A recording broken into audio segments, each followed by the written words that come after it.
The late Princess Diana, forever etched in the public consciousness as the people's princess, continues to captivate audiences decades after her untimely death. Her story, laden with triumphs, heartbreak, and a fierce pursuit of genuine connection, has inspired a new ABC documentary exploring the final 100 days of her life. This production does not merely recount Diana's public persona, but delves into the intricate web of her emotional battles, her search for meaning, and the ceaseless scrutiny that haunted her. The roots of Diana's struggles trace back to her marriage to Prince Charles, a union that appeared fairy tale perfect but crumbled under intense pressure and external forces. Central to this breakdown was the enduring presence of Camilla Parker Bowles. Diana famously described her marriage as being crowded, a situation that fractured her confidence and cultivated deep emotional pain. This complex dynamic between Diana, Charles, and Camilla laid the groundwork for a relationship that was never purely between husband and wife. It was this publicized and tumultuous aspect of her marriage that drew massive media attention and heightened her vulnerability. As the documentary unfolds, a more intimate portrait of Diana emerges, focusing on her life beyond the royal palace's walls, a life riddled with attempts to reclaim her voice and autonomy. Following the collapse of her marriage, Diana sought solace and love in her relationship with Pakistani heart surgeon Hasnat Khan. Unlike the grandiosity of royal life, Khan offered Diana the simplicity and sincerity she craved. He is depicted as the true love of her life, a man who saw her not as a royal figure, but as Diana, a woman searching for peace.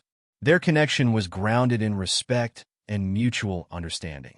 However, the very authenticity that made their relationship special also became its undoing. Khan's reluctance to be thrust into the public eye conflicted with Diana's perpetual entanglement with the media. This inability to reconcile their worlds led to their breakup, a wound that would leave Diana bereft and searching. The documentary does not shy away from this turning point in Diana's emotional journey. Following the heartbreak of losing Khan, Diana turned to Dodi Fayed, son of billionaire Mohammed Al Fayed.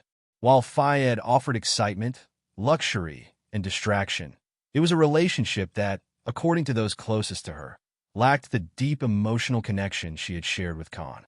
This phase of Diana's life, marked by vacations aboard yachts and high-profile appearances, painted a picture of a woman trying to regain control of her narrative while grappling with an unresolved sense of loss. The omnipresent paparazzi, who had shadowed Diana for much of her public life, became more aggressive during her final months.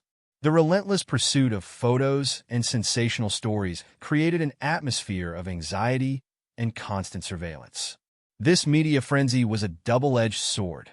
While it bolstered her status as a global icon, it also deepened her isolation. The paparazzi's role culminated in the fatal car chase that led to Diana's tragic death in Paris on August 31, 1997. This relentless pursuit by the media is a somber reminder of how fame and intrusion can clash with an individual's basic desire for peace. Yet, Diana's story is not solely defined by her trials and tragedies. The documentary shines a light on her humanitarian efforts, portraying a woman whose empathy knew no bounds. From her early work addressing the stigma surrounding HIV/AIDS to her later campaigns against landmines, Diana demonstrated a genuine concern for marginalized communities and global issues. She used her platform not just as a royal, but as a force for positive change, amplifying voices that were often unheard. Her approach was personal and fearless. She held the hands of patients with AIDS, hugged children in war-torn regions, and lent her presence to causes that stirred her heart. Diana's legacy lives on most vividly through her sons, Princes William and Harry. Both have inherited her commitment to service, empathy, and mental health advocacy. William, who is often seen as upholding Diana's legacy within the more traditional boundaries of the monarchy, and Harry, who has sought a path that mirrors his mother's quest for independence, embody different facets of her influence. The documentary underscores that, despite their divergent paths, both princes carry forward Diana's ideals and compassionate approach, bridging royal duty with modern sensibilities. The final reflection offered by the documentary is one of duality.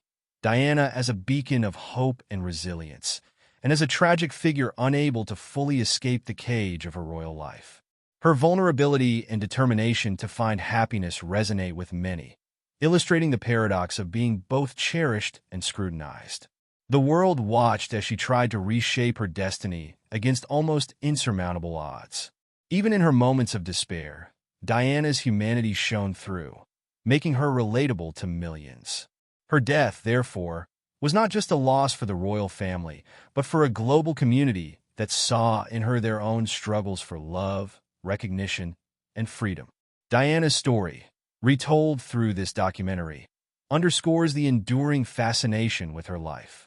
It serves as a reminder of the consequences of fame, the complexities of love and duty, and the indomitable spirit of a woman who sought authenticity in a world that often denied her that very right. The legacy she left behind, rooted in empathy, resilience, and hope, continues to shape the narrative of the British monarchy and influence public discourse long after her voice was silenced.